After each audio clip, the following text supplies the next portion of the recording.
everybody. Thank you so much for listening to the podcast. In the first segment, we talk about so much. We talk about the women's national team. We talk about the men's national team, Gold Cup, a little bit of everything. Oh, my God. We also have an unboxing. We have a lot of unboxings. And we have defectings. That's right. And we talk about my new tattoos. And in the second segment, we are joined by Meg Linehan of The Athletic, who is currently in Paris and is Skyping in to talk to us about everything that's going on at the Women's World Cup. We talk about all the drama, all the goals. All the baguettes. All the baguettes, okay? So all this and more today on the Cooligans! Hey, this is Alexi Lawless. There is nobody in U.S. soccer that is more important than the Cooligans. Yeah, baby! Yes, let's go! Let's do this. I'm hyped up. Woo! Let's go. Yeah, you know, the BT Wars were lit. Oh, yeah. The baby came out. Lil Baby was there too. Lil Baby and the baby were there, confusing everybody. Okay, you know, they sound alike. No, they don't really sound alike. No, one's from North Carolina, one's from Atlanta. Yeah, but it's just like To us Northerners, y'all sound alike. But to them, they don't like. It's completely two different languages. Exactly. Yeah. We're like 40 miles away from each other. How could we possibly? My cousins live up there, and I see them every week. How could we possibly sound the same?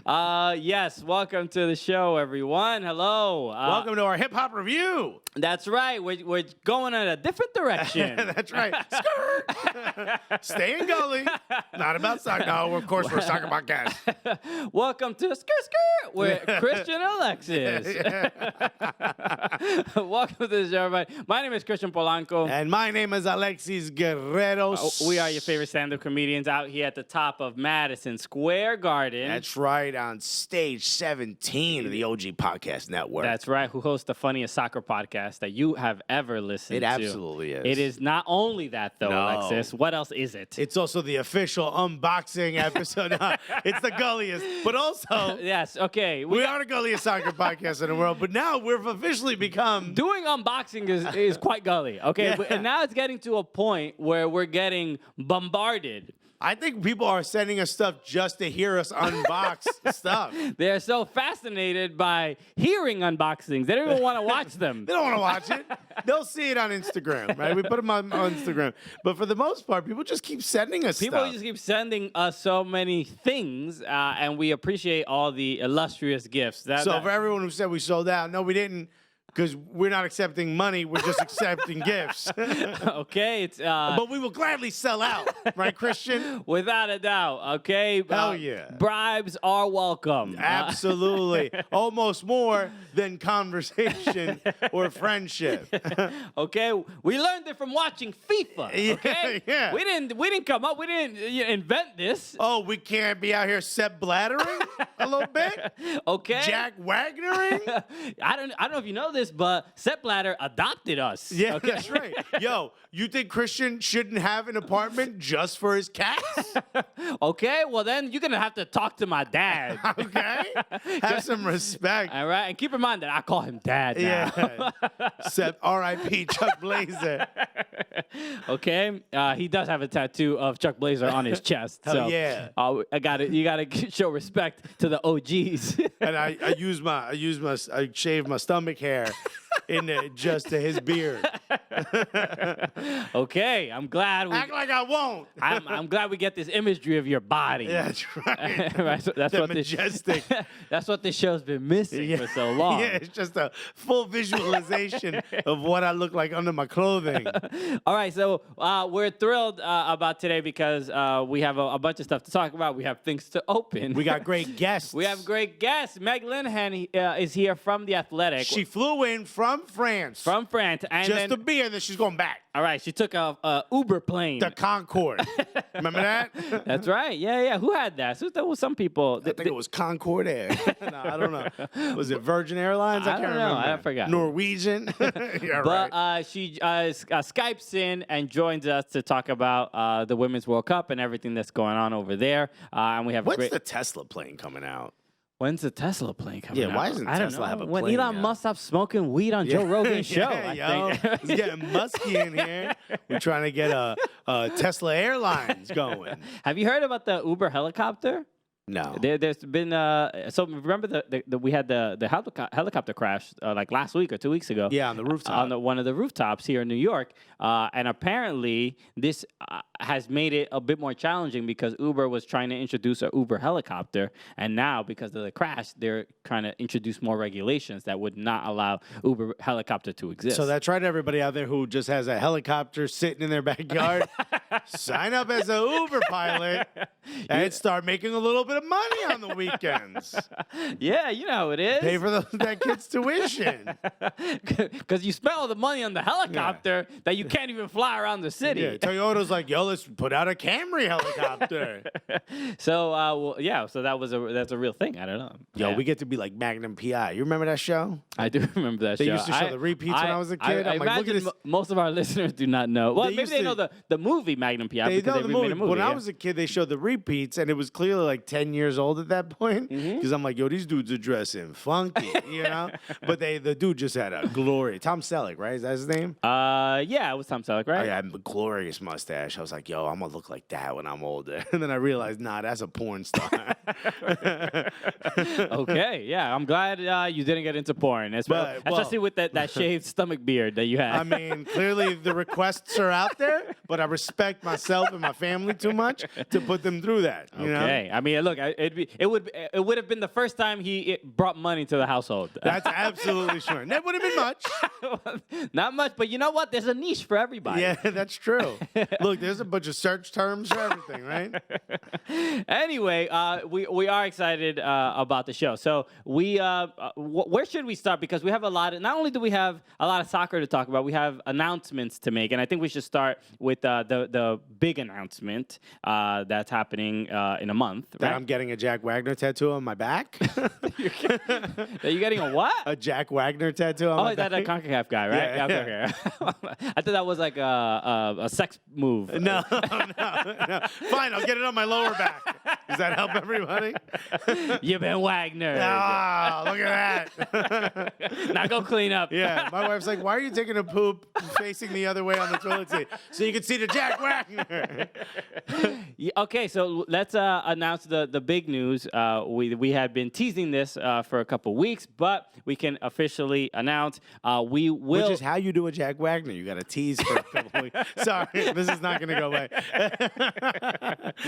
We are going to DC. That's right. We're going to be doing a show at Audi Field. At Audi Field. What? I can't even believe I'm saying these They're words. allowing us to hold microphones at Audi Field. So we're going to be hosting a show, and we are going to be pairing again. Once again, we're bringing our favorite / arch nemesis podcast. So it's going to be a live podcast / fight with Total Soccer Show. That's right. One of them is weakened recently.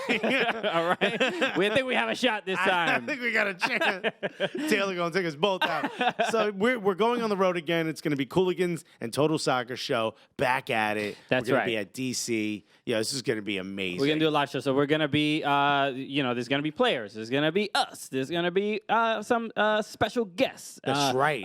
We're sorting out all the stuff right now. Just know you need to be there. You need to be there. So it's the show is happening July 13th at Audi Field. This is going to Literally inside. Like we're not doing it outside of Audi Field because they won't let us I in. know it sounds like a Nigerian scam that we're trying to tell you right now. No, my cousin, you just need to send me some of the money. No, I promise you. We're working with, Well, yeah, with DC is United. like, hey, I like how we have to convince you that it's not a scam. because people are like, there's no way. There's no chance someone's they're giving us the keys to Audi Field. We're going to do whatever we want. No, they're letting you do it. We're going to do it in one of the event spaces in there. Exactly. This is just an absolute honor. Yeah, it's us and Total Soccer Show and some amazing guests. Yeah, it's going to be dope. So more details will be coming out, but you can get tickets right now. Go to soccercooligans.com. and you'll see the link right out there on our menu, and get tickets right away because they will go quickly. They will go very quickly. And if you are a Gully Squad member, reach out to us. Send us a message. If you live in the D.C. area and you want to go to this. Yeah, because you're comped. You're comped. DC Gully Squad members will take care of you. You're getting in there. You're getting in there. So, and that's one of the perks of being in Gully Squad. So come on, join Gully Squad right now. If you happen to be in the D.C. area.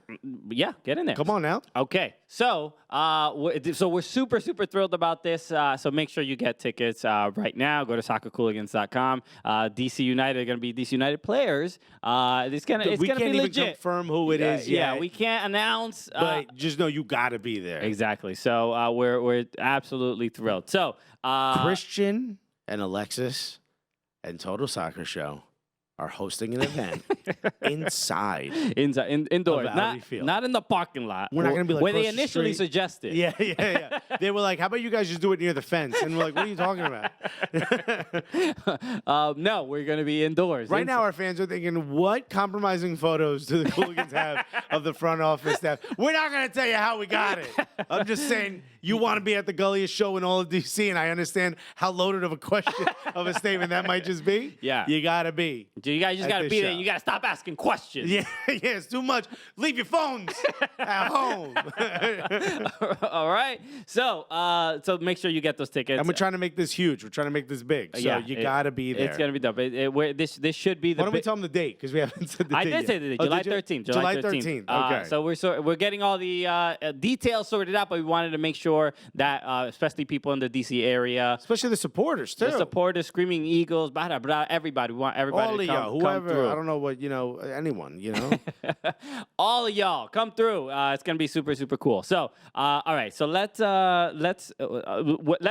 start the show the way we normally start the show, showing love to people who show love to us. Absolutely. And we are currently at 498 reviews. We are so close. 2 more, and boom, we hit 500. Okay. 500. So we're just trying to get there. So help us get there. Okay, so I wanted to read this review from. There's a couple that I really want to. I'll just. You guys are making it really hard for us to choose reviews to read. There's a lot to this show, so I want to go through a quick one. This one is from one MNOP. Oh, I love this one. One. So one MNOP1, and then the subject says Gully and got 5 stars, and then he goes. Gully. This is the review. Gully. Enough said. Yeah. Boom. That's it. In and out. That's how easy it is. You know how some people are like, I don't know what to write in this. Right there. That's it. Poetry. You know what I love is that's the one that's highlighted on your phone when you go to our page. Because that's the most recent one. That's the most recent one. But I love someone who's like, let me see what this show's all about. Gully Enough said. You know what? I think I will listen to it. I'm going to tune into this. This makes complete sense to me as a soccer fan. So thank you. I like this one. Dun, dun, dun, dun, dun. Cuba. This is from Nestor Valle.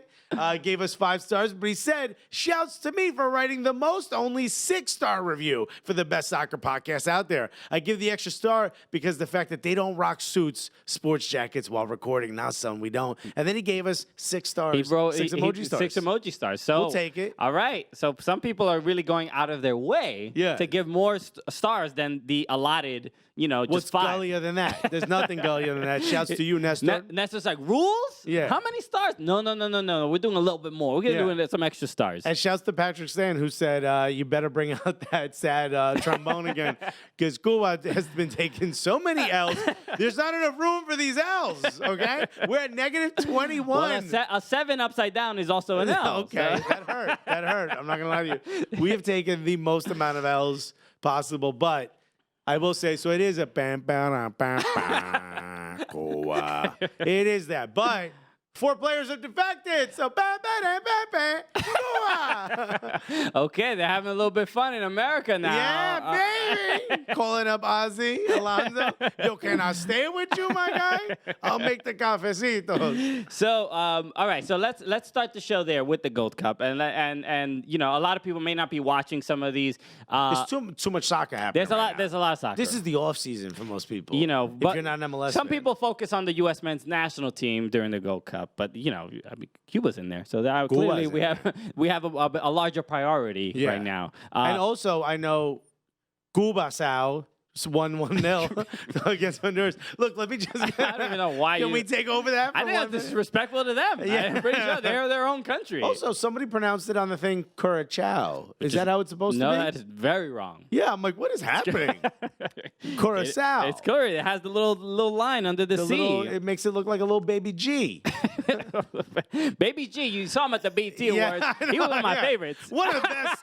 I mean, rode it on a horse. I mean, shouts to him. You know what's weird? I was watching the BT Awards, and my girlfriend had family over, and they're all white people, right? She's white, so you would expect the family to be sure. But it was weird how they had never really watched the BT Awards before, and it was funny. You don't say. A group of white people? But it was funny seeing them, just seeing white people watch the BT Awards. I mean, which could be its own show. That's probably a YouTube channel of reactions, white people's reactions. Yeah, and it was like, and it was filled. Just a bunch of women with Oakleys on the phone with the cops. I don't know. I think they might be grilling. But it was funny, sort of seeing them sort of like react to black excellence, because that's what the show is. The BT Awards are the time to show black achievement and black excellence and all this stuff. And it was Did they keep looking at you like, huh?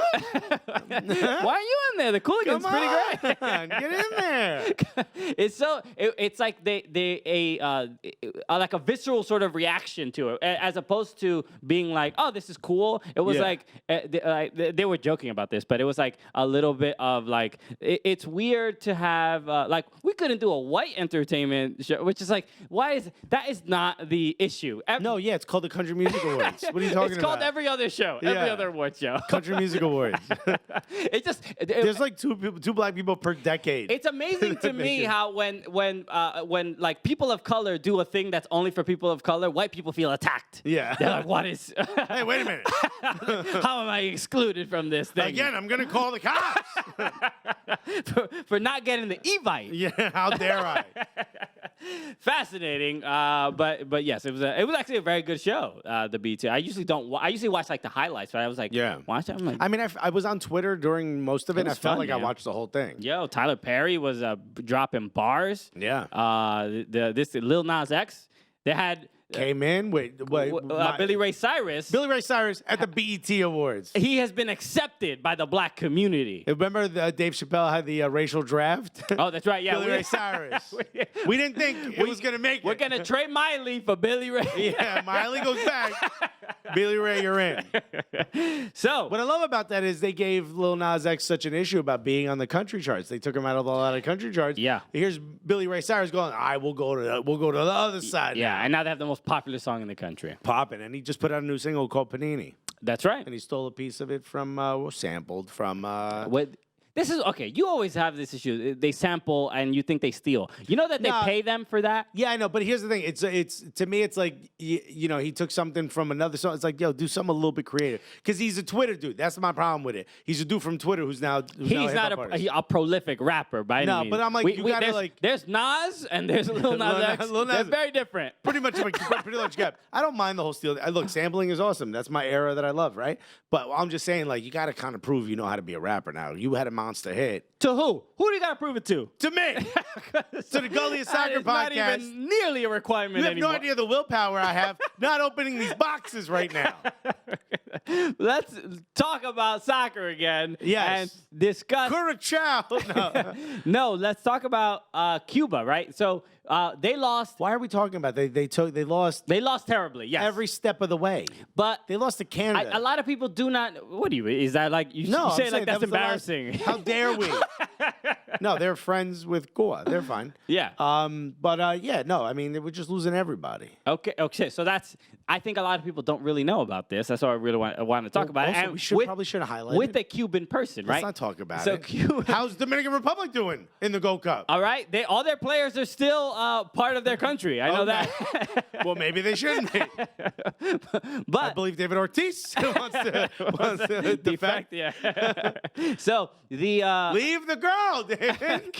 So Cuba played in 2 games so far, but already, and this is. Did you hear Paul Versi's bit about?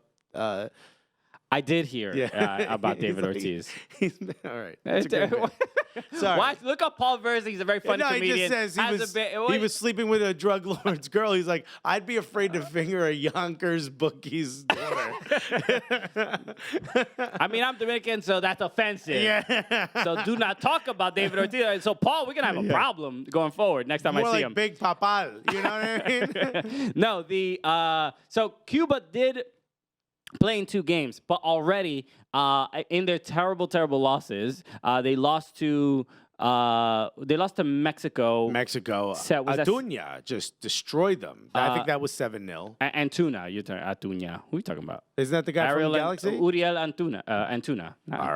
Whatever. Anyway, I thought he had the. so so Cuba in the end, both of these losses after the first game, they already reported that I think 2 or 3 players had defected. Right. And now we're at a total of 4. So it seems like the group, Because they're embarrassed by the losses. It's got nothing to do with socioeconomics, social political. So this is a very common thing if you do not follow CONCACAF much. Cuba, they have a decent soccer team and they make it into the they've been I think this is like the 10th or 11th time in the Gold Cup, and this tends to happen for a lot of baseball players that play games in like Mexico. Yeah, as soon as they leave the country. As soon as they leave the country, they Tying together bed sheets. they defect. I mean, Yasiel Puig famously had this story, like going to Mexico from a trip, like from a baseball trip, and then he ended up taking a boat and getting to Mexico. So they defect and they apply. Ozzy Alonso defected. They defect and they apply for asylum. And Cuba. See, this is what was interesting. Ever since the U.S.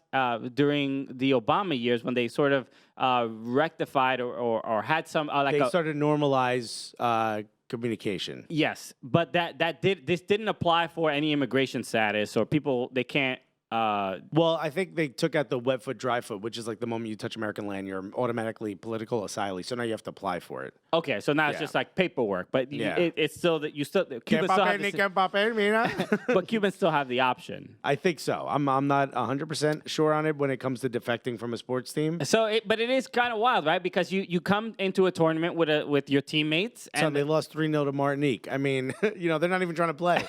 They're just like, how about this? When we they lost 7-0 to Mexico. 3-0 to Martinique, and then they lost 6-0 to Canada. Yeah. So, but at this point, they don't have 7-0 to Canada. They don't have enough. I mean, not only is it demoralizing. I think all the goalkeepers might have defected.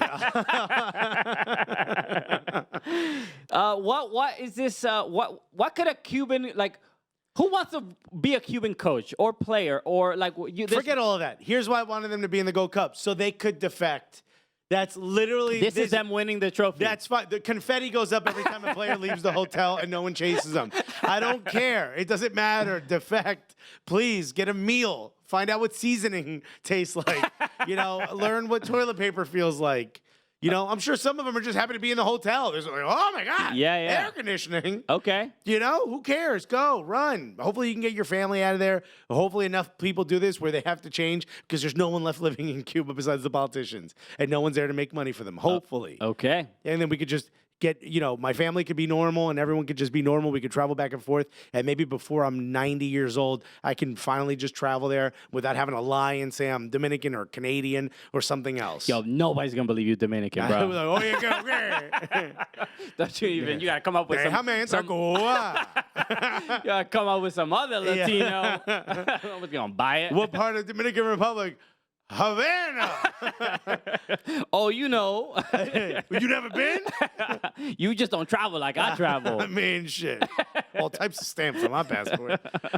So that is basically the scenario, and Cuba. Whenever that's why I wanted the Dominican Republic to get in there. Oh, so the Cubans would have to stay? You racist? Okay, because they can field a full team. That's why. Because Cuba can't right now. We started with a full team.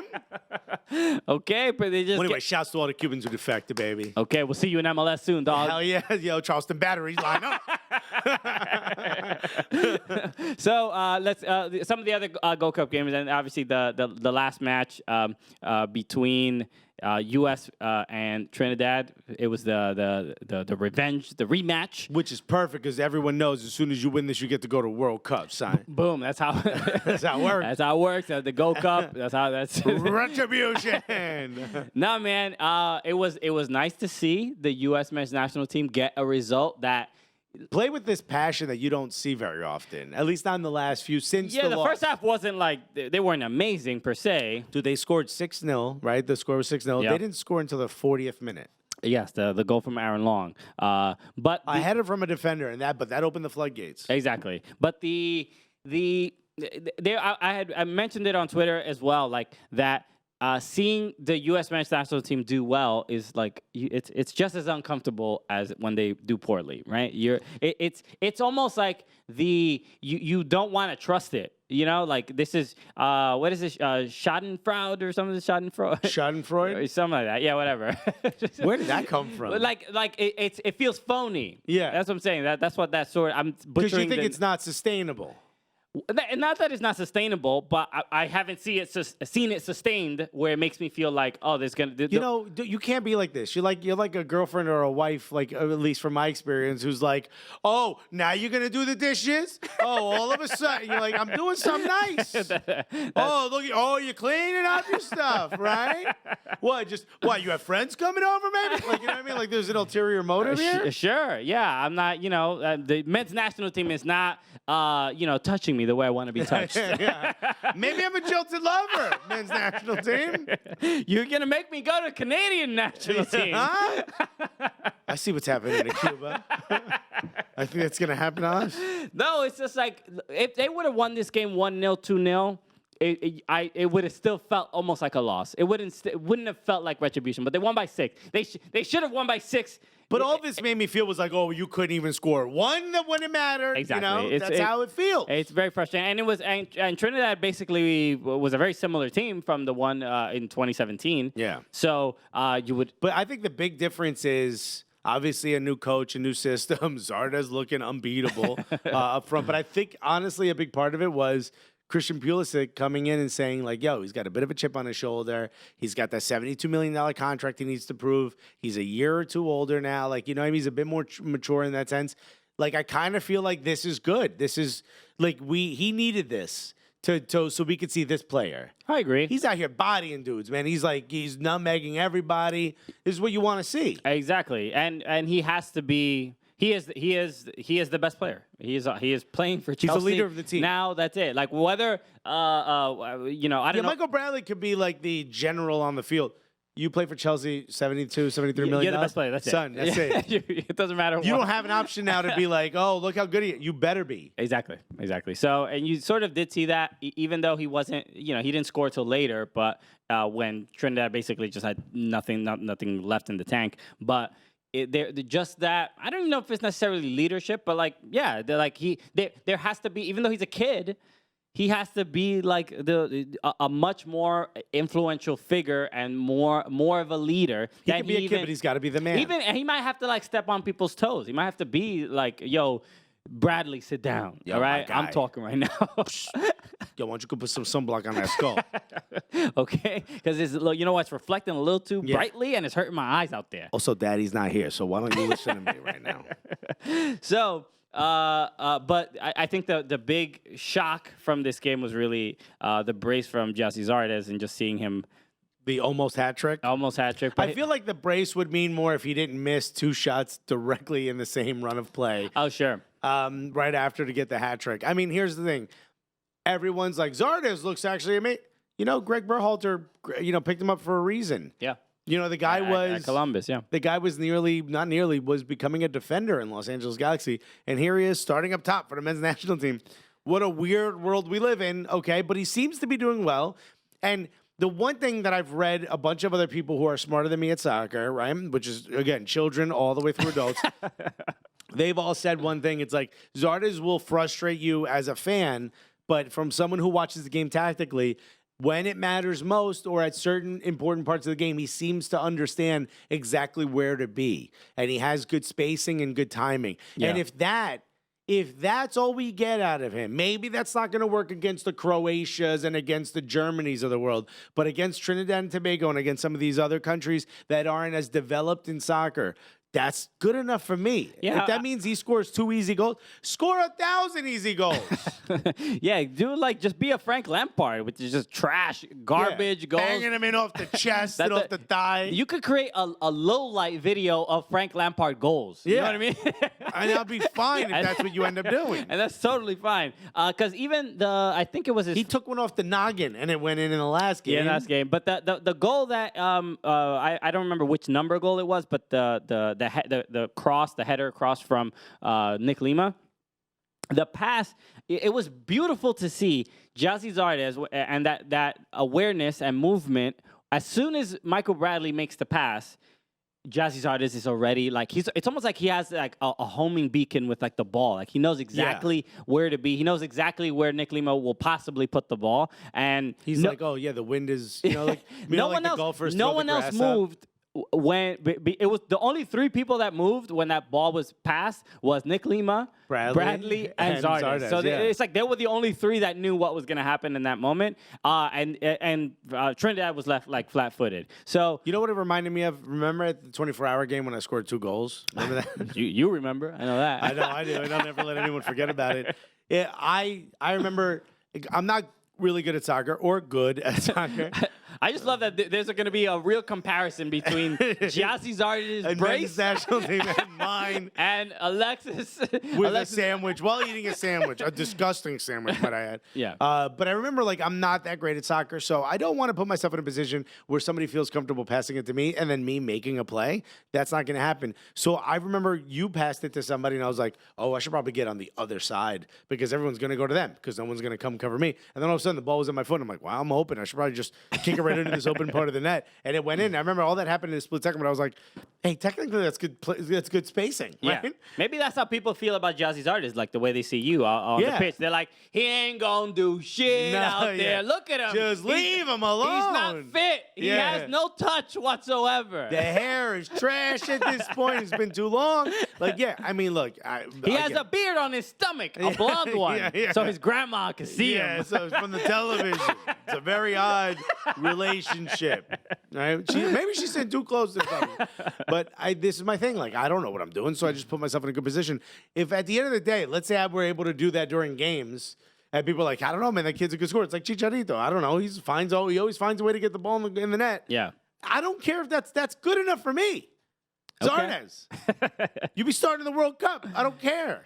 Yeah, he looked good. Jazzy Zardes from a international at the international level, he's reliable but not consistent enough for people to be supportive of him earning that spot. But there's really he's also not asked to do too much, which is great. There's no one else. I mean, not to say Josie Altidore is probably not as he had injury at the beginning of the season. He's not at the level of fitness that Jazzy Zardes is. But that's my big concern, that there isn't any real competition for who is going to be that number 9. Sure there is. There's Aaron Johansson is coming back from injury. Aaron Johansson, get out of here. He might be coming out less. He could barely play. Wait, is he at Werder Bremen? He could barely play. Zardes was almost a defender a year ago. Ah, man. I'm just saying. Look, I agree with you that there isn't. Just the fact that you mentioned Aaron Johansson's name, but in this Bobby I haven't even heard of him in a year, 2 years. I feel bad for the kid. He left Iceland to come play here, and then Iceland makes it. There's nobody that's just yo, that's his spot. What about Tyler Boyd? He's not. He's more of a winger. More of a winger, but the kid looked good. Maybe he did look good, but that's been a surprise. Well, we didn't know Tyler Boyd is from New Zealand, right? Yeah. And he's like, I want to be American now. And we're like, nah, man, you good. And then we saw him score. We're like, okay. Yo, come right in. Okay, Tyler. I know. Wow. All right, grab his passport. Give him a blue one. Here we go. That's been a breath of fresh air and kind of exciting. And I imagine that there might have been some players, probably the Bobby Woods and Josh Sargent, that are like, yo, who's Tyler Boyd? Yeah. Why is he taking my spot? Yo, right? he ain't nothing. He ain't even American. Oh, he's American now? Oh, all of a sudden. Why, because I'm in Germany? How convenient. Right? Wow, when I'm not looking. So Tyler Boyd making the men's national team probably pissed off a lot of the other players because it's like, yo, Good. who's this new Competition. kid? Who's this new kid? I've been here the entire time. Right. Like the new kid in school, all of a sudden he's getting votes for, homecoming king. You know what I mean? What? Okay. Y'all don't even know who he was 3 months ago. Meanwhile, I'm out here looking good for a chubby dude. Anyway. Okay, all right. Well, that's A little insight into my life. that's Alexis's screenplay. yeah, my one person show. So there's no the competition is still there where pretty much every country has like, not every country, but like a lot of countries have a clear striker who's earned that role. Like it feels like the U.S. this generation, this last generation, we didn't create the.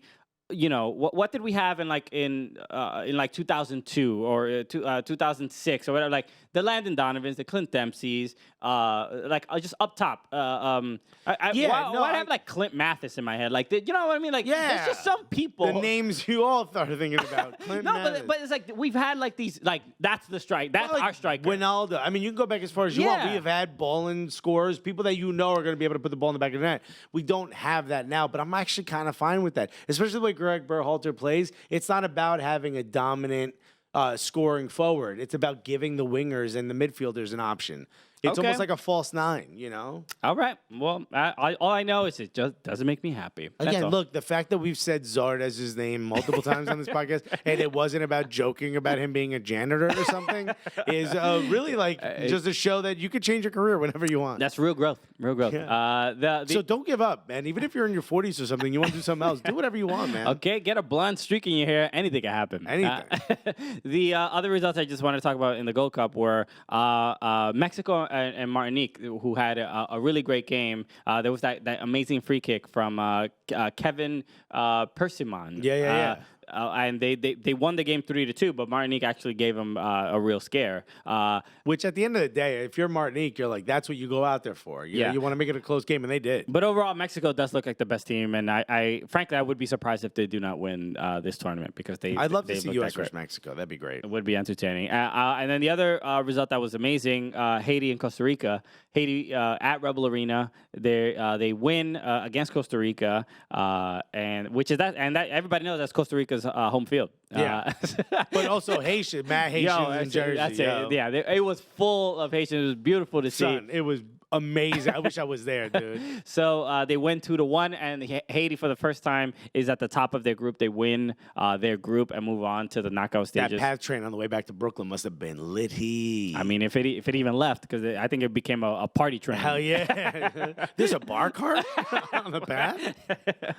But it was awesome to see, and Haiti has been really, really entertaining throughout this Gold Cup. We were watching them through the CONCACAF Nations League games and stuff like that. But they've been amazing. So Derek Etienne, obviously of the New York Red Bulls, leading that charge, and a team that I don't think. Well, they may not be knocked out in that first round. You know what I mean? Like in that first game. They could cause some trouble, which will be fun to watch. They are a fun young team too. Exactly. Think of all the trouble that country's from since the earthquake. So you're kind of happy for them. Exactly. So we should make sure to mention our sponsor for today, SeatGeek. SeatGeek. The best. Looking out for you, looking out for us. And if you guys want to get tickets to even these Gold Cup games, we went in 2017, we were going to the Gold Cup. Right. And we had used SeatGeek to go to some of the games. That's right. But if you've never used SeatGeek before, download that app right now. It's incredible. And guess what? You're going to get $10 off your first order just because you listen to Cooligans. Just put the word Cooligans in there. Someone shows up. They look at you. They show you the 10 spot. They fold it up. They put it in your pocket. They pat the pocket and they go, buy yourself something nice. It's a little elaborate. Yeah, but it feels like a bit much. But we gotta honor their commitment to. I mean, look, a promise is a promise.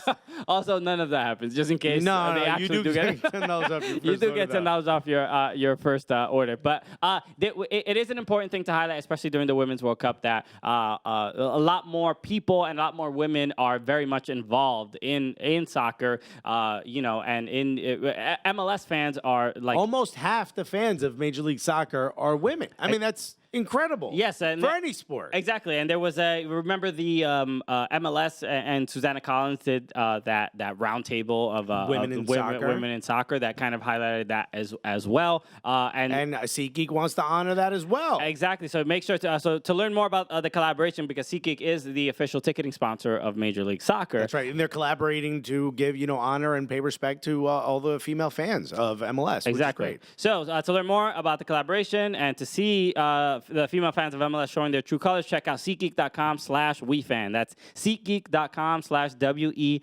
And if you want to go see some soccer in person, again, make sure you use the promo code Cooligans, and you will get $10 off your first purchase to any MLS game. So make sure you. And do that. We've talked about this before, but they go out and find you the best possible deal. So they go across all the other websites that are selling tickets, and they show you the best possible deal. So you go right on your app, and if you're in a city that has an MLS team, and maybe you're just not sure if what you want to do, you pull it up. It tells you exactly what's in your area. So you could go get yourself tickets to an MLS game, get yourself tickets. Bring a friend. Yeah, come on. It's going to be a nice weekend. Just bring a friend. Hang out. Use that SeatGeek app for the first time. You don't want to pay for your damn friend that you barely like. Don't pay the full price. Get $10 off. And you know what? You make them buy you food. And be like, yo, I paid your ticket. They'll never know you got $10 off. Exactly. All right. So let's talk about a couple, some of the stuff going on in France for the women's national team. Yeah, because we're going to come back and we're going to have to talk to Meg Linehan. Exactly. So we talk a lot about stuff going on with her and what she's covering for The Athletic. And covering. How do you know that? It hasn't happened yet. I'm going to make sure I do that. Okay, cool. I promise to ask those questions. Wow. Okay, I'm not just gonna talk to her about the latest Adult Swim cartoon. Yeah. So let's talk about the U.S. women's national team real quick. The women they beat Spain in quotes. Yes, I was. A little nervous. It was a 2-1 victory, two goals. A little nervous. Also had a great performance at the BET. Little nervous. Oh my God. Oh my God. The BET Awards. Bars on that dude. First of all, just the way he shakes on stage. Yes, he's Jewish. He has a lot of Jewish anxiety. Yeah. So that's his. That's where it comes out. That's his hook. How to get people. And which he thought he was sick before the show. He thought he had something in the throat. So it was good that he Exactly. But years of therapy have calmed him down and made him one of the best rappers. CBD oil has helped him out quite a bit. And now he's on the BET Awards. Yeah, so. well, look at it. Anything can happen, guys, if you're over 40 and you want to do something else. It just goes to show. Zardes and a little nervous. Those two should be your inspiration. So the women, 2 goals from Megan Rapinoe came from penalties. Both from penalties, which is just ice in your veins, man. That's right. It's a cold woman. Okay, Yeah. She's dealt with a lot of pressure and a lot of criticism. She's like, yo, I got this. Exactly. I'll be all right. But it was interesting because that second goal, Alex Morgan was lining up to take it, and then there was Rapinoe mushed her. She did do that. Yes, we did. I was like, yo, that's wild disrespectful, Rapinoe. Yo, that's Alex Morgan. Maybe don't do that. But Can't hey, mush Alex Morgan. But no, that did not happen. But the Alex Morgan does line up, and then there was the VAR check. There was Spain doing what Spaniards do. Taking siesta, taking a little cat nap away, in front of that ball, not letting her kick it. But no, they kind of was arguing with the ref and doing all the stuff to take as much time, maybe get Alex Morgan a little nervous. That's right. And it was interesting to you see Alex Morgan, and then she was like, I don't know exactly who made the switch. I think it was from the coaches, if I'm not mistaken. They told, or maybe they discussed it amongst themselves. But Alex was like, maybe I am a little uncomfortable after waiting sort of this long. I maybe got a little nervy, and Megan Rapinoe stepped up and buried it. But my main take, which is also a good tactic, right? Like the goalkeeper is finding out, hey, Alex Morgan likes to kick the ball here most of the time. Blah blah blah. Last game she did this. All that information that they collect on these players. All of a sudden, Rapinoe comes up. I haven't talked to anybody about what Rapinoe's going to do. No, but Rapinoe took a penalty from the first one. But I mean, it changes everything. Of course, yeah. Because even it might psych out the goalkeeper as well. Right? Having you try to ice me, I'm going to ice you. Okay, with the iciest of all icy. You got ice with a Smirnoff. Oh. Not a Lima. So the Zima. I think it was the word I was looking for, not the capital of Peru. oh, Anyway. I thought you said Zima. I missed Yeah. it. Oh, I said Lima. not surprised. Not surprised. That I made a mistake. First time for everything, folks. The my main takeaways from this game were how comfortable and confident Spain was. Jennifer Hermoso, which I love that name, straight up baller, and she capitalized on Abby Dahlkemper's mistake. Right. Put some pressure. And was it her that initially put the pressure? I don't remember who it was, but the goal was incredible. Was that not the first goal scored against the U.S.? This tournament? Yes. Yeah. That was the first goal. So they played like they did it like one on one. Like they just went. They didn't try anything fancy. They were just like, yo, we're going to just put a body on them, make it difficult. And I was really, really impressed with how good on the ball Spain was. They So many people were saying Spain was just the better team. It just so happens that, women's national team sort of gutted it out. Yeah, I don't even think that they were the better team because they didn't really create many chances, but they were able to handle the U.S. And their attack. And Dude, if at the end of the day we win because of a lockdown defense, I'm happy. I could care less. Yeah, but I wouldn't even say it was a lockdown defense. I think they really just played them one-on-one. They weren't going crazy like doubling anybody or I didn't really see them focus on anyone in particular. They were fairly dominant in the they weren't dominant in the midfield per se, but it wasn't easy for the Julie Ertz and Sam Mewis to just like kind of run around with the ball, except towards the end of the game where Sam Mewis, I thought player of the match. They don't say woman of the match, right? For the Women's World Cup, they say man of the match for men's games, but they don't say woman of the match. They just say player of the match, according to the FIFA app when it comes up. I believe that's the case. But because I wanted to say woman of the match. You know what? Say it. Okay, I got your back. So thanks for your unbridled support, Alexa. That's what I do. Really going out on a limb for me. Wherever Christian goes, I follow, so long as I'm cool with it. But the woman of the match was Megan Rapinoe, but two goals. But I really thought it was Sam Mewis. I thought without, especially. See, I disagree with you. I think it's Rose Lavelle. I think if she doesn't do what she does, there's none of the opportunities. Fair, but towards the end of the game, maybe that's right. But I think once Rose Lavelle was substituted, Sam Mewis really took charge, and the fact that we'll talk about it. We'll ask Meg about it as well. But the fact that there were no subs until the 85th minute. Right. Made it seem like some people really had to step up because some other people were just insanely tired. Right. So crawl back to your position players. It's funny. It's like this is one of the few times this reminds me a lot of like watching Arsene Wenger era of MLS, Arsenal. Probably wasn't wrong. Sort of towards the end of his career. It's like that frustration of the lack of like, we know this isn't working. And you're not putting in the fast pacey player that could change things. Yeah. You're not putting in a change of pace player. It reminded me, it's almost like you're overcoaching by not making a decision. You know what I mean? By undercoaching, you're actually overcoaching. You're overthinking by not making a difference, by not making a change. It is pretty insane that she didn't make a change, that Jill Ellis didn't make a change. Jill, what are you doing? It really look, we were talking about Hope Solo and her comments a couple weeks ago about like her name came up a little bit on the Twitter sphere. She just trashed Jill Ellis, saying she's not a good coach and that she's lucky that she just has a bunch of amazing players, and the quality and the talent of the individual players is what will propel the women's national team to win trophies, which is a very disrespectful thing to say. But when you see, starting to feel like it's astute though. No, but when you see her, sometimes what like I really don't understand the strategy when you have such amazing players on the bench like Ali Krieger. Why isn't she up top replacing Put her? her in as a forward. Okay. Let's see. All right, we're great coaches. All right. Already, we've decided somewhat better tactical than what I've seen out of Jill this last match. Okay, we're changing the game. Spain has never seen when the goalkeeper has not seen Ali Krieger take a penalty. I guarantee you they weren't prepared for that. All the tactics that they got, no one was prepared for Ashlyn Harris and Ali Krieger up top. All right. Two striker offense. All right, I'm glad we're making some sense finally. Yeah, finally. We're fixing this whole thing. No, but the fact that there was no sub until the 85th minute, when it was clearly visible that some players were tired, and Megan Rapinoe was not at her best, throughout the game, Right. but even by the 75th minute, you just saw she wasn't really getting by anybody and just having a tougher time. That's why I felt like when everybody was tired, Sam Mewis, I don't know what she had, like one of those Gatorade squeeze packs or something. Yeah.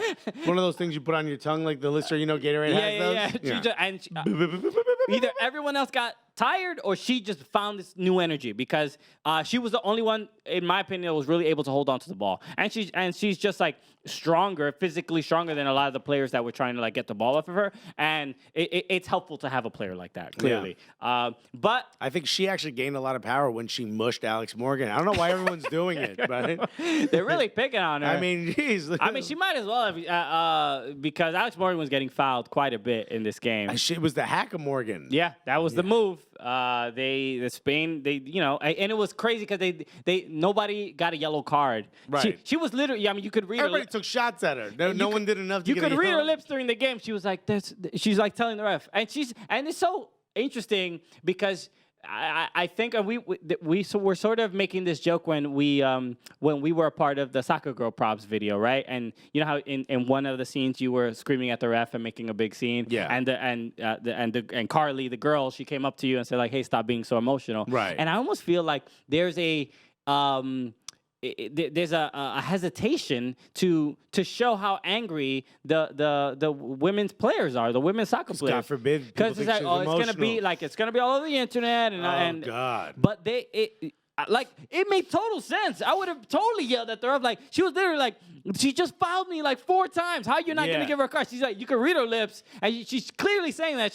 And the ref is just kind of ignoring it. Right. So at that point, you totally understand if Alex Morgan mushes the ref. She mushes herself. You're like, no, Alex, no. You're doing it wrong. Come on. Can't get a red for that. So, but as sort of nervy as it was, they did win the game, and they now they have again France to take on. So this is the big match. This is the one everybody wanted. I'm excited. Are you excited? I am excited. I'm even more excited because we have another announcement. Look at this. Ha! If you live in New York City, we got a treat for you. Or if you live around it, this Friday, you and I will be hosting. We'll be hosting a viewing party. Yep. But this isn't just any old viewing party. Son, this is where everybody always thought we'd end up. We're doing it under the Manhattan Bridge. Under folks. a bridge, That's okay? right. Like the trolls that we are. Yeah, baby. Legit, no, under the arc, under the archway. Yeah, under the archway. So the Dumbo down under the Manhattan Bridge overpass, which is a very iconic area. That's right. A lot of cobblestones, a lot of rich Beautiful. people. Anne Hathaway. Anne Hathaway, is she gonna be there? She lives in the clock, but she's the one who owns the clock apartment. Oh, yeah, I just Like heard the famous clock apartment. Okay, Yeah. okay. That's her. You just said she lives in the clock. She lives in the clock. I mean, technically she does. You remember that show? It was on HBO with Ted Danson and the kid from Mount Rushmore. I don't. That was his apartment. It was the clock. That's where she lives. Okay. Yeah. It's actually her apartment. Anyway, long story short, we're hanging out with Anne Hathaway. Come through on Friday. It's going to be tons of people there. So the Dumbo Archway, you can just, there's no like specific address, but just Google Dumbo Archway. If you are in... Or Dumbo.org. Dumbo, Dumbo.org. It's Dumbo.is. That is the website. So if you want to get all the information, obviously, you know when the game is at 3 p.m. We'll be there probably like at 2 p.m. Hanging out.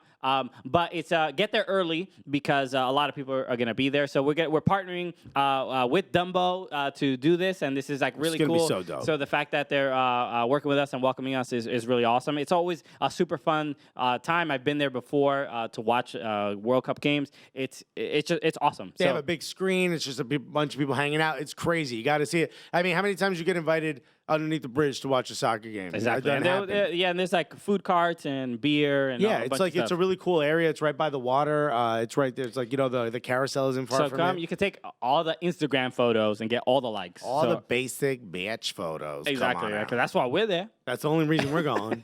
Get that bridge above us. What? Okay, we basic as hell. Hell yeah, we might son. even put some light streaks on these photos. I mean, I okay? might have some Uggs. Okay, you never know. So the 2 game announcements in one. Friday. So that the game is what's the exact date? June 28th.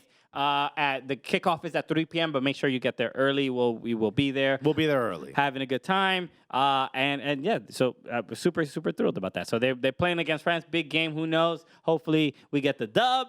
Oh, yeah, we and then will. we can celebrate afterwards. All right. So that's the next thing to look forward to. Should we open these boxes? Yeah, I've been waiting this whole We've been time. waiting a little bit of time. So before we get to our interview with Meg, we'll open. You open that one. All right. I'll open this. By the way, we really don't know what either one of these are. Yes, So we don't remember being asked. This one I don't. This one I do. Oh, that The one one you I'm do? holding a tube. Oh, I know what this is. I know what this is. Now I know. Now You know, I should have known from the address.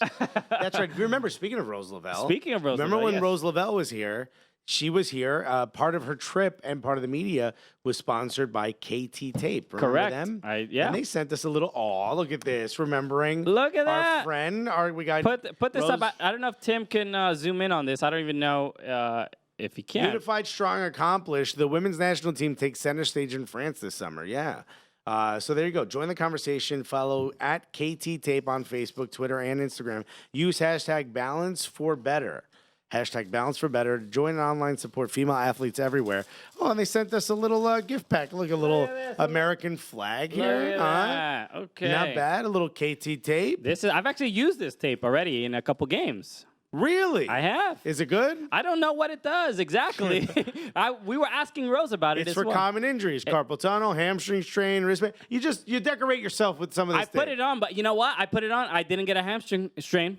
There you So go. We know it works. And look, they gave us also, remember the little The bandana that the I was wearing. bandana. So thank you for that. This is so dope. So yeah, all right, we got a little bandana. Best of luck again to Rose Lavelle. Maybe we'll give this stuff away, Maybe. or maybe you use the. I use the it. tape. I have my own, so I think I'm good. I don't mind giving it away. Okay, cool. So the next one is a tube. This is from, I know who this is. This is from Ed Eberhardt. He is an Atlanta United fan. He's also a Gully Squad member. So thank you for the Shouts to gift. all the Gully Squad members out Ed, there. appreciate it very, very much. Okay, let me see if I can get this out of here. By the way, the Florentine Pogba thing.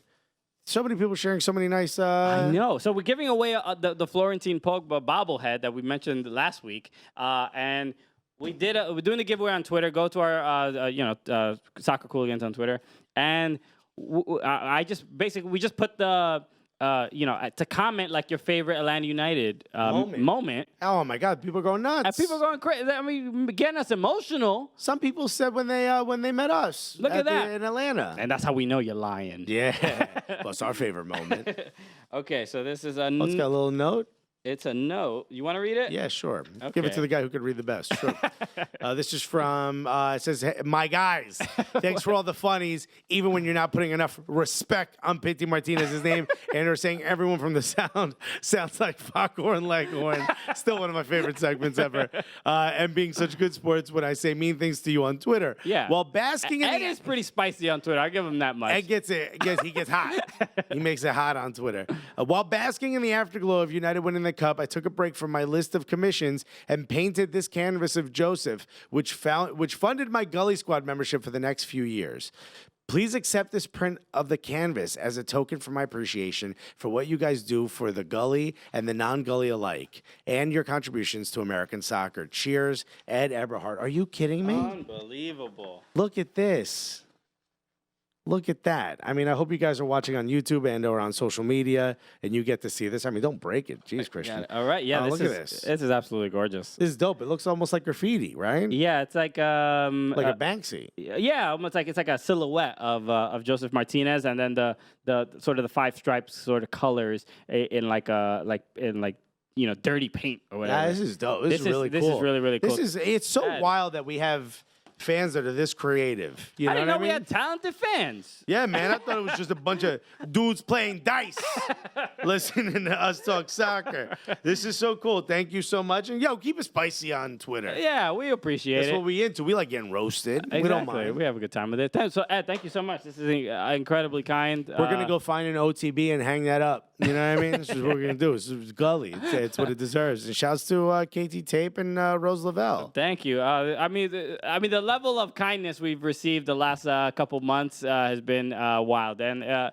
thank you so much for listening and all the support. So we have to get to our interview with Meg. That's right. Let's do that. We get so we have a full rounded conversation about all the stuff going on at the Women's World Cup. She is currently there covering it for The Athletic. So make sure you read her work as well. She has a bunch of great articles about the games that are going on. Yeah, join The Athletic and use promo code Cooligans. You don't get anything, but it'll just alert to them that they should be sponsoring the show. Exactly. Just a little reminder, okay? So here's our conversation with Meg Linehan. Yeah, baby, we're back. We are back, and we getting we're getting folks all the way from I want to say Paris, but I don't know if she's in Paris right now. Yo, we mad international. That's what we doing. We got people calling in from all corners of the world. Okay, yeah. So we ask like, what are the baguettes like in that country? Yeah. And then it's like, if they're good, then we'd be like, okay, cool. You're allowed to call in. Talk to me about your bread culture before we bring you onto the show. But this is an absolute honor. Not only do we have someone whose articles we absolutely love reading, okay, at The Athletic. But, yo, she happens to be in France right now covering all things World Cup. Ladies and gentlemen, unless you're driving, the one, the only, put your hands together for Meg Linehan. Hello, Meg. Hello, how are you? Very well. On Skype. Yeah, I know. This is you are now the second person who has Skyped into the show, so we're still like kind of adjusting to having this kind of technology. Yeah, the first one was Greg Linehan, and we're like, no, we hit the wrong person. We dialed the wrong. So Meg, thank you for being on the show. You are currently in France. Are you in Paris? I am in Paris. So I actually trained back from Reims this morning. Okay. I was at USA Spain last night and then took the train this morning with basically every single American who also had to come back to Paris. And I'm now like safely ensconced in my Airbnb. I'm actually really close to the stadium here. Oh, very cool. So, I mean, you've been there since the beginning of the group stages, correct? I have. You're the only person who goes to Paris just for soccer. I mean, you've gotten to enjoy none of it. But what is it? I mean, how do we feel right now about the women's national team? Because having watched the game against Spain, a lot of people are saying Spain was a better team. A lot of people are saying that the women's national team just kind of eked it out. I was getting text about that. I didn't get to see the first half. And to me, I got a little scared when our A squad couldn't really dismantle Sweden's B squad. And I'm not sure that I got a lot more confidence after Spain's game. Yeah, so I was actually looking. I have an Apple Watch, and I was looking at my heart rate during the game, and it was floating in the triple digits. And then towards the latter part of the second half, before that second penalty kick happened, I think I peaked at around 140 beats per minute. So I think that gives a good sense Meg, the stress. Meg, that also might be all the buttered bread you're having. Yeah. That is true. The beurre jambon, the beurre jambon baguettes you've been getting in the mornings. Yeah. Let's just say that's my number normally. 89 cents here. So, Oh my God. I mean, it's ridiculous when you go. So, like, especially now that I'm in like Airbnb mode, you just go to a grocery store and the bread is, the little baguettes are 39 cents. The big baguettes are 89 cents. So really, what's stopping you? Bring us back some, Meg, is what we're gonna. They only last a day. Like, Yeah. you're not gonna. As soon as the morning comes, it is gone. Like, I tried to microwave one to salvage it. It does not work. I'll give you a So hint. Actually, you gotta just inhale it. you wet it under the faucet. I'm not making this up. Wet it under the faucet, covered in foil, that's and what put I it in the tried. oven. That's what I didn't do oven. We don't, there's not really a lot of oven situations in the Airbnb. Well, tell George Qureshi to up the budget. What are we doing, Qureshi? GQ. I bet you he's got an oven in Tampa.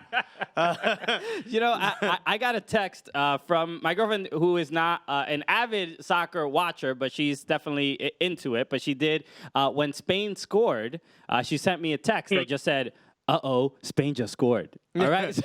Okay, we're breaking through. Yeah. All right, so this is a good sign. But just in that performance, and I mean, there were so many issues, right? Because the one that stood out to me was the lack of substitutions until the 85th minute, and then all over social media we start hearing the people starting to agree with Hope Solo and her opinions about Jill Ellis. Did you get any more information about why that was the case? Why was that the strategy to not substitute anybody? So she definitely got asked about it in the press conference, and the answer was a bit of a word salad in terms of, so what her thought process is, I'm a coach who's making decisions, which, yes, there's no debate about that. And her decision making was that, okay, players might look tired, but it is my job as a coach to look at those players and try to figure out if they're going to get their legs back under them again or not. And I mean, granted, there definitely were moments that the U.S. national team did sort of look like, okay, maybe they were getting chances in the second half, right? But I think arguably the best players on the field from an offensive standpoint, Rose Lavelle and Sam Mewis last night, in terms of who was getting shots in the second half, who was dribbling at the back line, that sort of thing. Alex Morgan, I think I lost count of how many times she got fouled and knocked down, and it turned into a concern of just health. And then Megan Rapinoe didn't look great. And after the game, Megan Rapinoe said, I did not have a good game. So you've got Kristen Press sitting on the bench, you've got Carly Lloyd sitting on the bench, you've got Mallory Pugh sitting on the bench. So, and the best part of about where the media tribune is, where they have us all sitting, is you can't actually see down to where the players are warming up. So we're all sitting in these seats cramped in, and everybody's doing this thing. We're all just like popping up like little gophers out of the holes, like being like, okay, who's warming up? Are they coming closer to the bench? Please, God, someone please just it's nobody again. Force their way onto the field no, they're still doing it. Okay. And I mean, this was from the second half on. Like, I expected a sub to come on at the start of the second half, and it didn't happen. So her Jill Ellis said, they got it done. I know my players.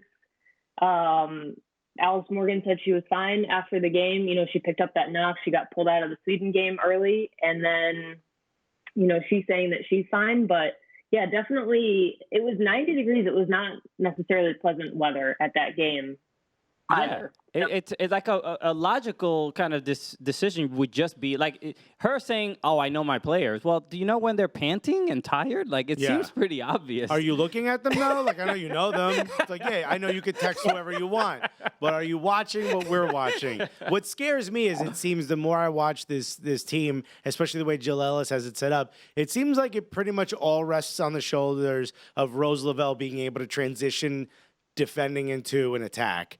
Literally, if you double her or triple her, you're done. She's done, and so is the women's national team. It feels like Spain kind of figured it out. Feels like Sweden kind of figured it out with their B squad, which really scared me. What do you think is going to happen different? Because France is the ultimate test. This is the game everybody wanted to see. Right. How are we going to win? Coach? I mean, yeah, it's definitely, and I think, so the Spain game, right?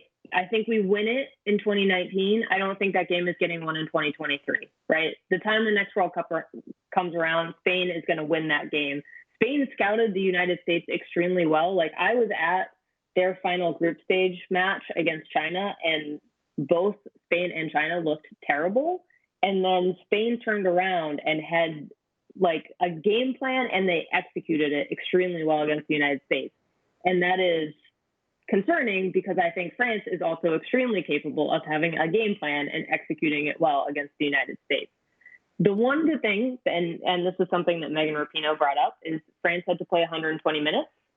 The United States only had to play 90, so they do have that small advantage going for them. But yeah, I mean, Megan Rapinoe has kind of had two iffy games in a row, and I think that, as much as Rose Lavelle is kind of, it feels like every single player for this team is like the live or die player. And, Tobin Heath got kind of isolated in that game against Spain. I don't think Megan Rapinoe, I think she beat her right back once the entire match. So she physically beat her. She slapped her in the face. I witnessed. Yeah. But yeah, they did struggle, the Wings. Yeah, it's definitely France. They have a lot of weapons. And the one thing about this World Cup is, arguably this is the last World Cup where the U.S. has any sort of edge in terms of number one ranking and, sort of the long-lasting domination. I think by 2023 that goes away. But in 2019, no team is afraid of them anymore, especially of the big teams. I think maybe the key thing for them is, we saw USA France back in January. They lost 3-1 in France. Julie Ertz didn't play in that game. And I think that Julie Ertz could be the difference in terms of actually like winning balls in the midfield and distributing well and trying to break down France in a way that is slightly more productive. Well, the one team I do know who is still afraid of the United States is Thailand. They are without a doubt have PTSD. Currently shivering. So they might struggle a little bit. Speaking of Spain, though, they did, when we had Rose Lavelle on the show, she did mention the last time they played them that she was like, they were surprisingly good and they are getting a lot better. Especially, I think there was their center back, their middle center back that was amazing on the ball. You just couldn't get the ball away from her. Obviously, the goal that they scored from a mistake. But the pressure that they applied, that's where you saw that they were not afraid. They were not many teams are that comfortable pressing the United States, and they handled themselves well. And it's not like the U.S. women's national team is sort of foreign to winning games like that. Just being the more dominant defensively and sort of, getting taking the chances when they get them, whether it be penalties or free kicks, things like that. So, I mean, I get that, they're not going to come out and look amazing, but it is scary that we've gotten to the point now where they're like, oh, these one or two players, if they're not on their A game, they're fresh for the picking. Who are some of the players on the French squad that some of the fans that maybe aren't as familiar with the French women's team should be looking for? I think we've seen some really great performances so far and my French is terrible, so I might mangle their pronunciations of the names, but Gavin has been really incredible as a forward.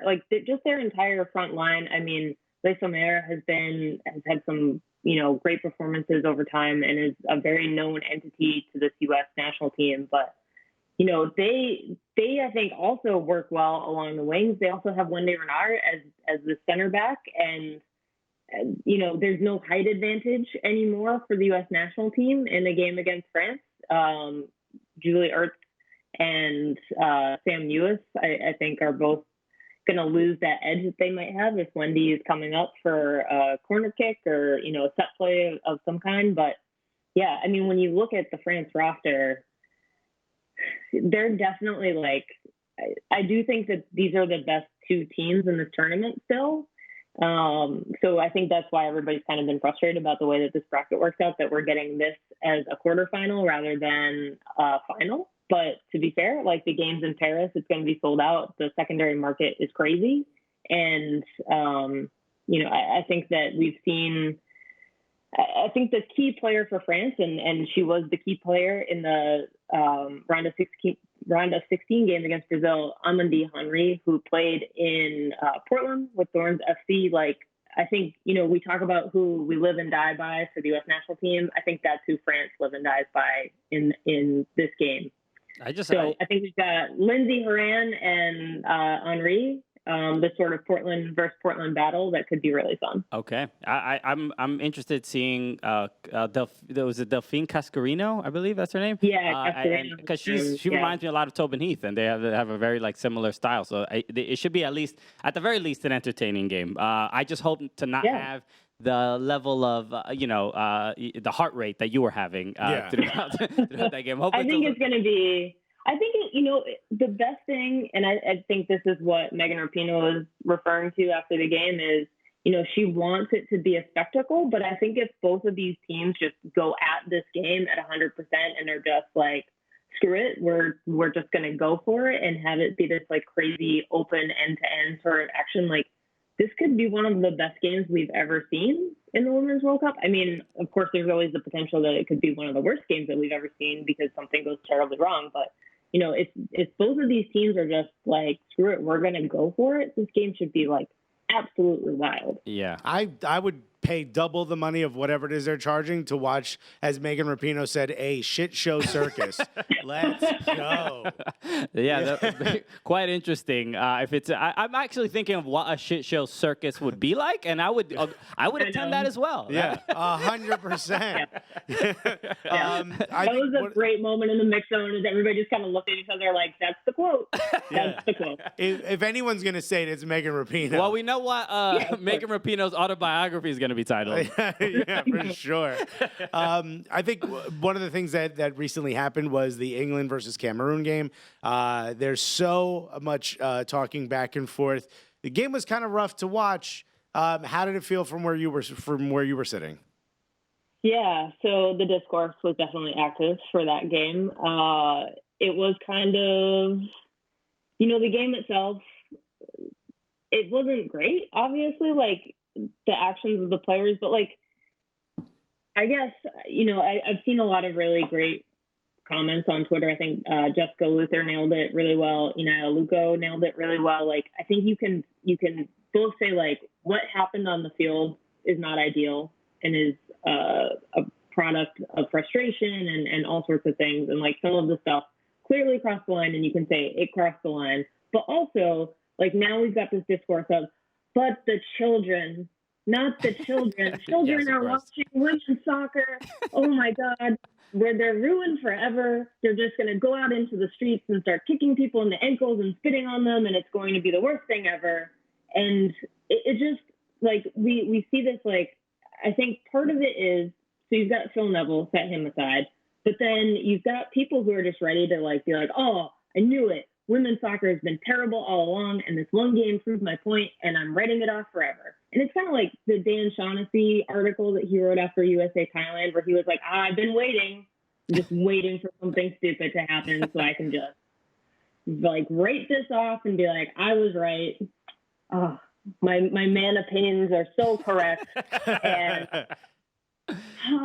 you know, 13-0, it's just terrible. And then, you know, it's just this concept of, and I've been thinking about this basically since I started working in women's sports, but you get trapped in this role model thing. And it's so frustrating because, like, I always go back to that Charles Barkley ad where he's like, I'm not a role model. Don't make me into a role model. And, you know, women who play sports are always like, not only do they have to be athletes and not only do they have to market themselves and not only do they have to promote the game, but then all of a sudden, like, it's not what they're doing on the field that counts. It's, oh, we have to do it for the next generation.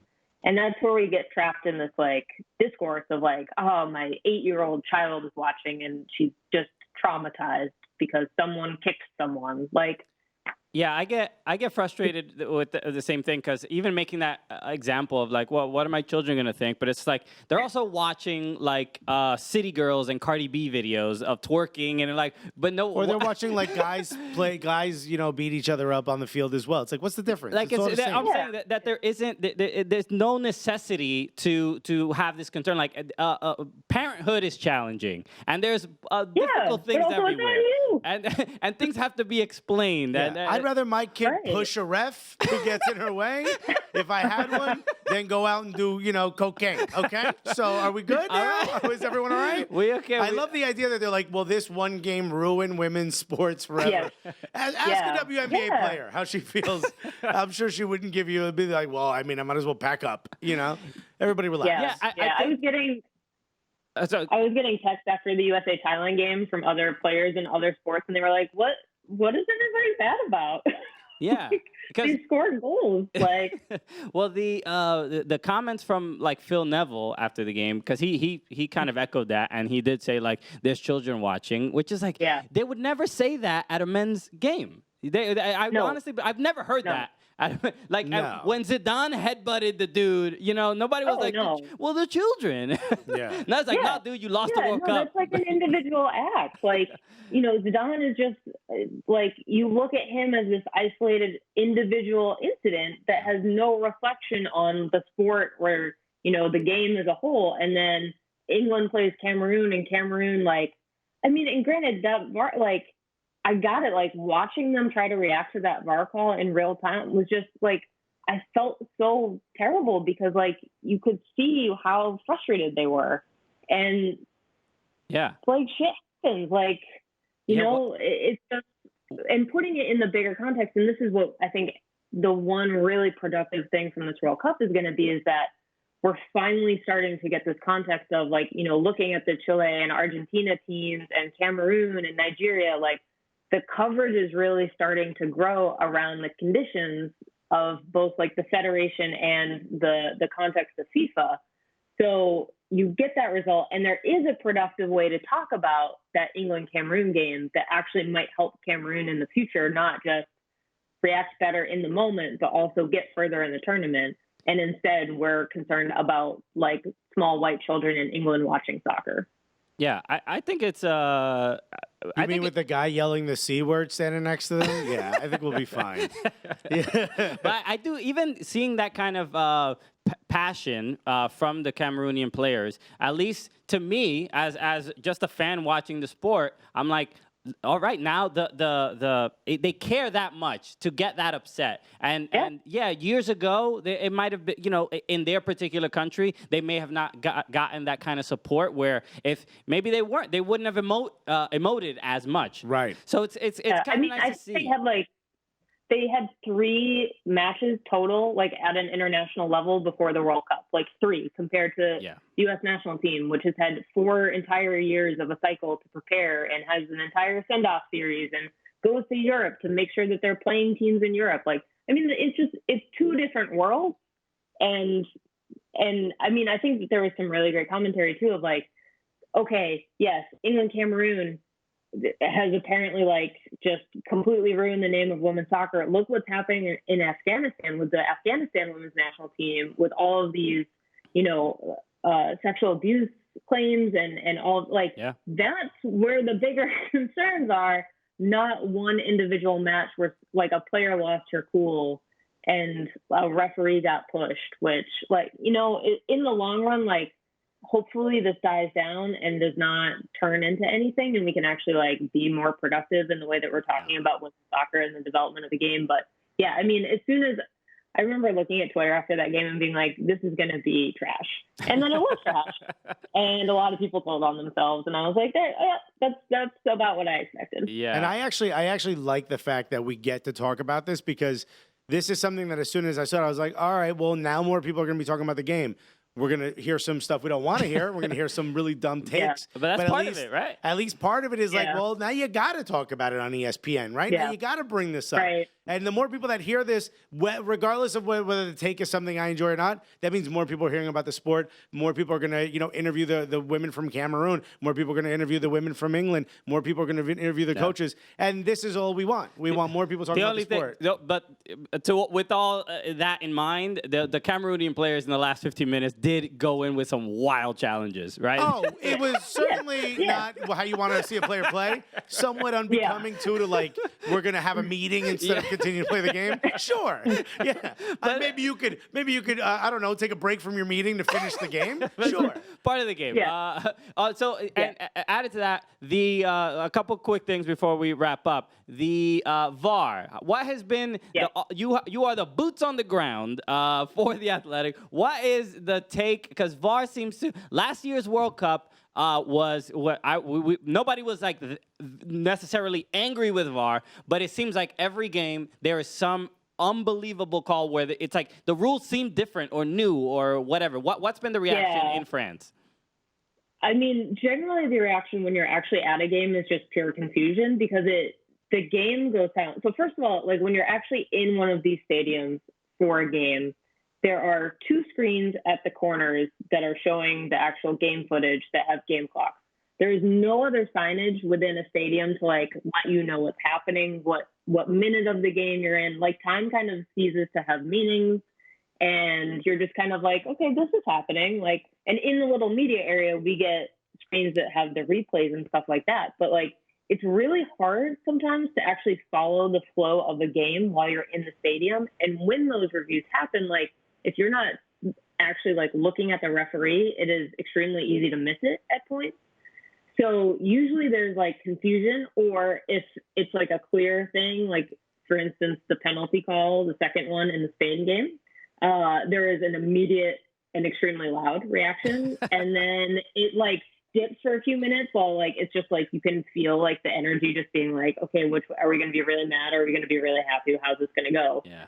And then, as soon as the decision, like, I mean, when they called that second penalty and it actually like withstood the review, that was one of the loudest moments I think I've heard so far. Like the crowd was feisty in Reims last night for sure. Like in a way that like it's been enthusiastic, but like last night there's an edge to it that I found new. Yeah, we're seeing like you know, women's national team ultras. You know, maybe it's getting a little bit more. Oh, dude, ladies hooligans, huh? For the national team, the firm.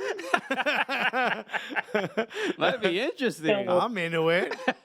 Yeah, so it was definitely like it got loud, but in terms of the actual review process, like I think it has been a little frustrating. I know so FIFA is having a little press conference tomorrow to allow media to ask general questions about refereeing. Mostly WTF, yeah.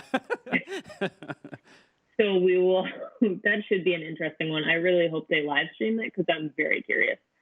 But in terms of the actual, like, there have been questions about the handball rule. There have been questions about the fact that the offside flag doesn't come up because they want to let the play kind of run its course, and there are dangers associated with that. There's the actual process of it. And, you know, part of it, too, is that it has really disrupted the flow of the game because first, you know, like they get the little earbud in. They're like, okay, I've got something. And then it takes them another 2 minutes to actually like run to the video screen. And then they've got to run to the video screen, watch that. And then, okay, yep, I'm still hearing things from the little control room. Got it. And then you get the decision. So it takes a very long time. And that's, I think, where, you know, we're starting to lose the human element, even though ultimately the referee is still making that decision. But I feel like the refs aren't necessarily trusting themselves to make that decision because they know everything is on video. And it feels like they've actually been encouraged to be like, rely on that video so everything is being reviewed instead of clear and obvious errors, which is apparently the entire point of the system. So we're just getting everything. And that's the fact that they had to have a rule change for the knockout round so that way goalkeepers didn't get 2 yellows during potential penalty kicks. Like, maybe we should have thought this through a little bit sooner than the round of 16. I think that's great to try it out on one of the most important competitions. Yeah. Let's give it a go. Wing it, baby. I'm actually curious about that rule. I've never seen that. I didn't know VAR could apply that rule for the goalkeeper stepping off their line. Is that new? I think last Women's World Cup, I remember there was one goalkeeper who was very would always jump out really far. Sorry, it was a lot better. And they have an assistant referee watching that in person, and that's how it was always called. But I mean, the joke has been like, if you actually apply this, like Brianna Scurry was so far off her line in 1999, like actually, like maybe you should take a star away from the U.S. national team because it shouldn't count. Yeah. So when you watch the replays, she's like clearly like she's standing in front of the ball. She's like at the halfway line. Yeah. It's like, I mean, there's clear daylight. Whereas some of these that they've called back, it's been like 2 inches, and like we've all been like huddled around laptops watching games in media spaces, and everyone is just screaming, being like it's so minor, and it just feels like we're kind of losing some of the fun of the game to actually make it a more perfect game, which I don't know if anyone is actually interested in making it a more perfect game. That's why I think the line should light up when it's not being stepped on, so we know for sure. Yeah, it should feel like a game of Dance Revolution. You know who needs to... The team that needs to make that happen is Las Vegas Lights. Oh, yeah. Hell yeah. The marketing sells it. A large plastic blunt shuts off if you're not on your line. Oh, it's not smoking. You stepped off your line. If we're being honest with Las Vegas Lights. So finally, the last thing I did want to ask, is this is your first time covering a World Cup and being at the World Cup, correct? Yeah, I went to one game in 2015, the Montreal semifinal against Germany, which was also extremely stressful game to watch in person. But yeah, this is my first World Cup actually working a World Cup. So what is the experience been like for you so far? I know the tournament is about 2 weeks from finishing, but what has been? You are also wearing a Brazil shirt, so I did want to ask maybe not to put the pressure that the athletes get, but I know there must be a sense of I don't know necessarily of duty, but like Marta talked about the next generation and stuff like that, and I don't know if you feel that you will have a responsibility to the next generation of writers or journalists. Journos, yeah. But what has been your experience, and then also what did you think of Marta's sort of speech after the game? I mean, I can start with that. I was crying as I watched it. Like, even before it got translated, just watching her having the emotion and just like seeing the little tweet to be like, she is saying, like, I won't be here forever. Formiga won't be here forever. Like, this team needs the next generation. Like, I was already crying, and then they posted the translated version, and I was just like, I'm just gonna weep alone in this Airbnb for a while. I hope no one can hear me out on the street. It's fine. There's like an accordion playing softly in the distance. It's a real moment in France. Your neighbor's like, the baguette went bad again, huh? Don't even know you're crying about soccer. Yeah. I mean, I've had the pleasure of watching her in NWSL. I got to watch her up close and personal at Tournament of Nations. I was actually taking photos on the field for a Brazil game in Connecticut, and she scored a goal directly in front of me. And I was like, so I'm never going to be the same human person again after watching her do that right in front of my eyeballs. That's fine. She's just, I mean, I think that she's arguably the most important player in women's soccer ever. And to see that emotion, and it's been a tough World Cup. I mean, St. Clair going out early, Marta going out early, Christine Sinclair going out early. Like, this World Cup has been a little brutal in terms of actually like taking away some of the best players in the world. But I think that this has been a World Cup where she's really taken a stand on the off the field stuff and like really pushed Brazil in a way that she has never done so before. And I don't know what changed necessarily on the inside for her, but it's been really good to see her take that leap. I bought this jersey actually in Paris, hoping that they could customize it with Marta, because it's impossible to get a custom Marta Brazil jersey. And they were like, no, we can't do that. That doesn't happen. And I was like, all right, well, I'm still going to buy it. But yeah, she's just a one of a generation player. And it's like, I just hope that she keeps going. I don't think she's going to make it to another World Cup, but she might. And yeah, definitely emotional. As for the journalist part, so it's kind of funny because I've had this talk with a few people. I don't know if anybody else actually has my job in the United States. I'm a full-time women's soccer writer, and I only write about women's soccer, and I actually like have a salary and get benefits to do that. And that job doesn't exist for anyone else. Like, there are people covering the game, and it's either part-time or they're covering it as part of like a general soccer or sports piece. And I'm just women's soccer. I'm just U.S. national team and NWSL and women's soccer. So I do think that it's definitely, I don't want to say like a pressure for me to do my job well here. Like, I'd put that pressure on myself either way. But I do think that it's definitely like a big responsibility to try to get my viewpoint across and my history with the game across. Like, I've been in this game. Like, I was a converted kid from the 99 World Cup. Like, I played soccer before that, but it was whatever. And then the 99 World Cup happened. And now I'm here in France 20 years later. And like, I've been watching games with Julie Foudy in the media hotel. Like, it's a weird journey. And, so it's definitely. We've all been there watching games with Julie Foudy. No big deal. Yeah, we've all done that. Every one of our fans gets to do it. So here's a great story. So like, the third group stage game, we were in this weird hotel that we were calling the Overlook Hotel. There were paintings of clowns near the media workroom. Like, it was just, there was an empty theater up above the media workroom that we explored. And we were like, this is haunted. It's cool. But they had a tram because the hotel actually had like two sets of buildings on either side of a little river, and they had a people mover that went from one side of the hotel to the other. And the first or second night that we were there was a huge thunderstorm, and everybody had just like brought over their laptops to work. And so we were like, we can't walk outside. We have to take this thing. And so there were like 9 or 10 of us crammed into this thing. And Julie Foudy's in there with us, just screaming like, Meg, if we die, tell my kids I love them. And I'm like, I'm going to be dying too from a lightning bolt cram in like a hotel in the middle of nowhere, France. We're both going. That's hilarious. I mean, it was an awesome story to go with Julie Foudy. Yeah. I mean, I know. Like, I was like, honestly, if like this is how I'm going to go, like I'm at a World Cup. It's a lightning storm. I was trying to protect my laptop. Like, it's probably the most me way to die. Yeah, that's the most sports journalist way to die. Yeah. Survived by her MacBook. Yeah. I was just doing it to protect my laptop. That's fine. I got a solid draft in there. I got to finish it up. Yeah. She tweeted her goodbye. We're all on our phones recording it. Like, we're like, all right, well, it's going on Instagram. And if we make it to the other side, then we're good. And if not, well, everybody's going to know. All right. Well, we're going to the grave with a lot of likes. Yeah, so it's all good. We're up the gram. Oh, we just got verified because of how we died. It's pretty dope. Last question I have is, what do you think happens on Friday?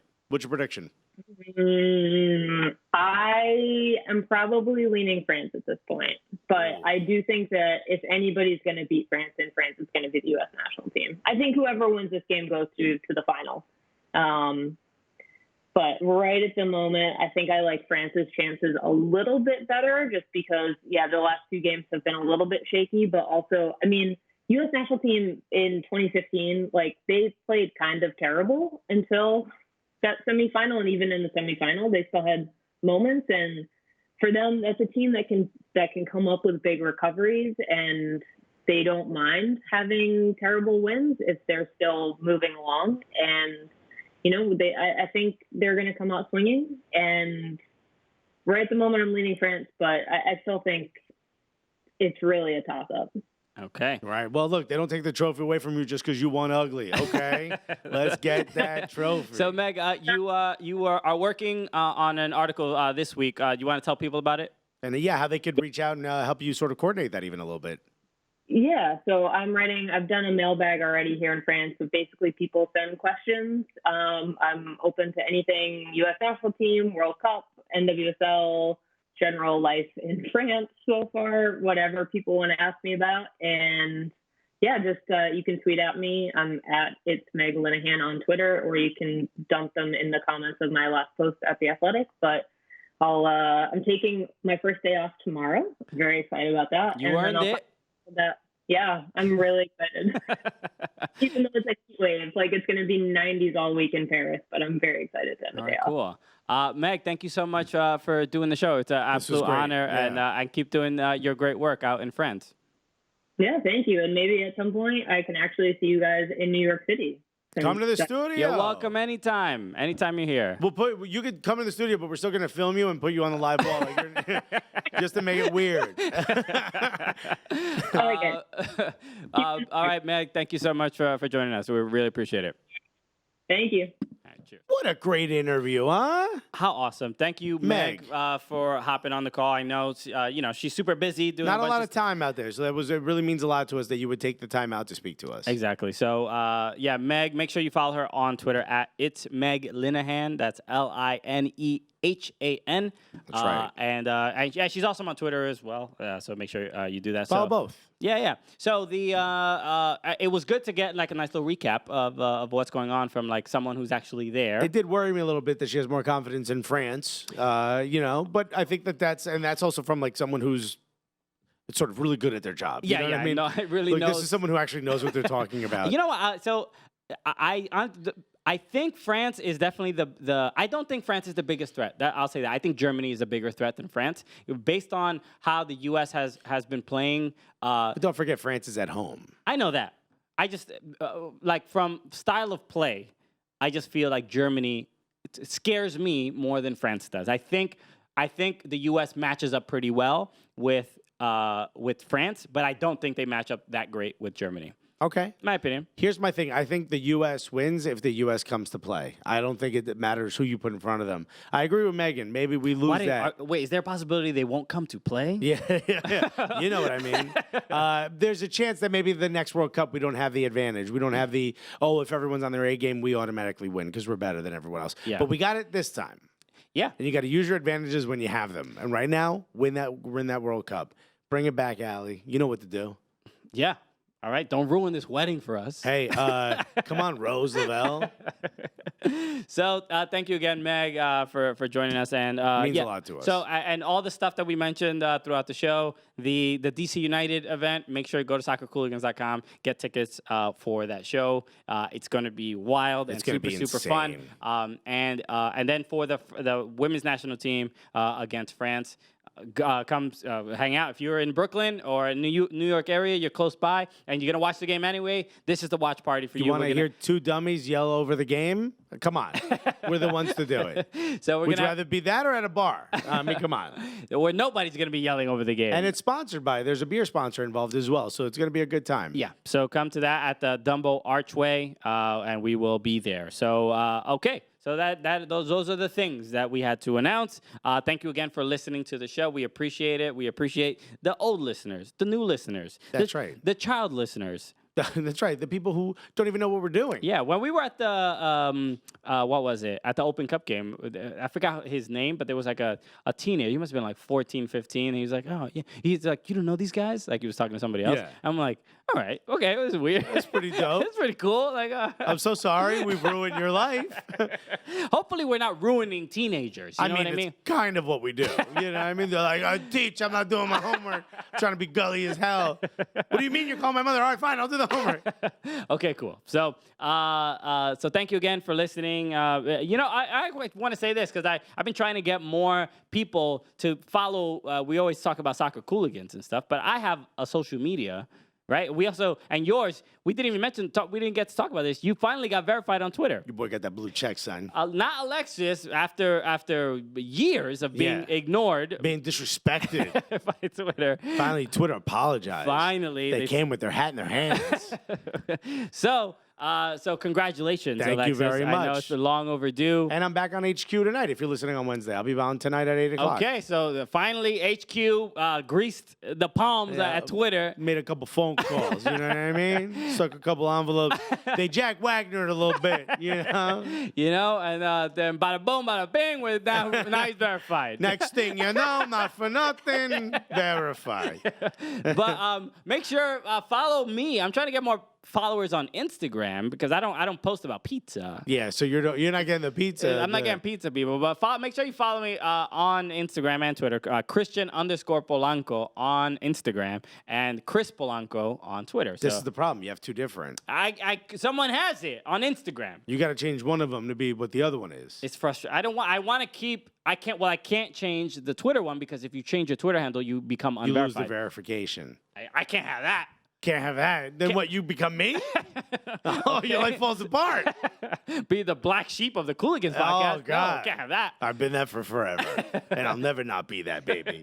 So, and last thing. We did get another thing. We got stickers. Oh, yeah, we got these two dope stickers. The Rooney is one of us. Speaking of DC, we are going to be there. From Dan Rankin. Thank you so much for the stickers. The West Virginia Screaming Eagles, I think they are, right? Or at least the West Virginia DC just United state fans? Of West Virginia. What is that, Popeye? Who is that? On the That is Popeye I think it's just a fan. What is this? Okay. These are DC United fans. Yeah. Okay. These are. But that's the West Virginia chapter of their fan base, which is pretty dope. Dope. And the two stick that they made for the two pole they made for Rooney. Rooney, two one of stick us. was great at the BT Awards this year. Oh my God! It was very, very impressive. Him and 2 Chainz together, but I never see it. Really, just a collabo just long overdue. Why wasn't Rooney at the BET Awards? The whitest man possible. He's red. I think he's nervous. No, he was in the sun for 12 seconds. Just walk. The bouncer's like, nah, fam, we can't allow this. Damn, yo. I mean, we're gonna have to change the lighting or something. So thank you again for listening to the show. I know there was a lot to take in, but make sure you come out to the live events that we're doing and show some support. We'd love to see you there. So with all that said, thank you again, Meg Linehan, for being on the show. My name is Christian Polanco. I'm Alexis Guerreros. And together, what are we? The Cooligans! What's up? It's the world champion, Judah Friedlander, and you're watching the Cooligans. Why? Because you're cool. This is what winners look like right here, man. I mean, you're looking at us. Right now with my legs, I just juggled the ball 80,000 times. You missed it. Yeah. He's been playing keepy uppy since I met him. Yep, look faster, guys. Go Team USA.